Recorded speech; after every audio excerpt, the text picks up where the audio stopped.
Nagpapasahod umano kahit wala naman talagang empleyado.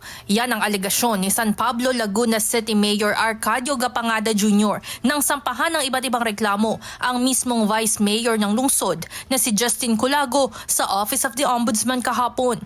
Ayon sa alkalde, mahigit 200 ghost employees na job orders ang sinasabing hired sa opisina ng Vice Mayor at tumanggap umano ng 600 pesos kada araw na sahod mula October hanggang December 2025. Batayan niya sa kanilang case build-up, ipinapangalan sa mga totoong tao ang ghost employees.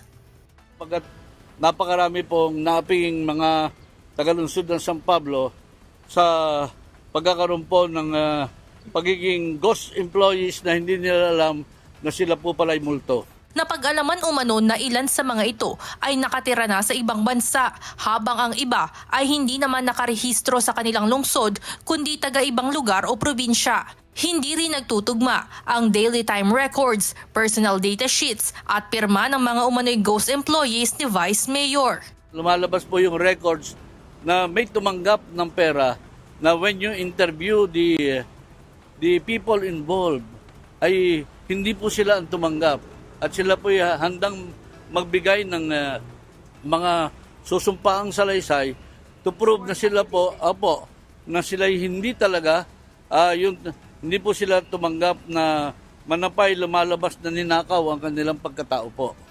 At hindi sila po ang pumirma. Bunsod nito, nahaharap sa malversation, graft, paglabag sa Code of Conduct and Ethical Standards for Public Officials and Employees, grave abuse of authority, serious dishonesty at iba pang reklamo ang Vice Mayor ng San Pablo City. Sinubukan na ng UNTV News and Rescue na hingi ng panig ng kampo ni Vice Mayor Culago patungkol rito, ngunit wala pa itong tugon sa ngayon.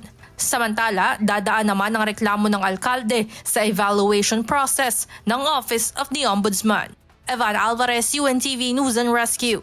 Diyos ang aming sandigan, serbisyo publiko ang aming pinahahalagahan.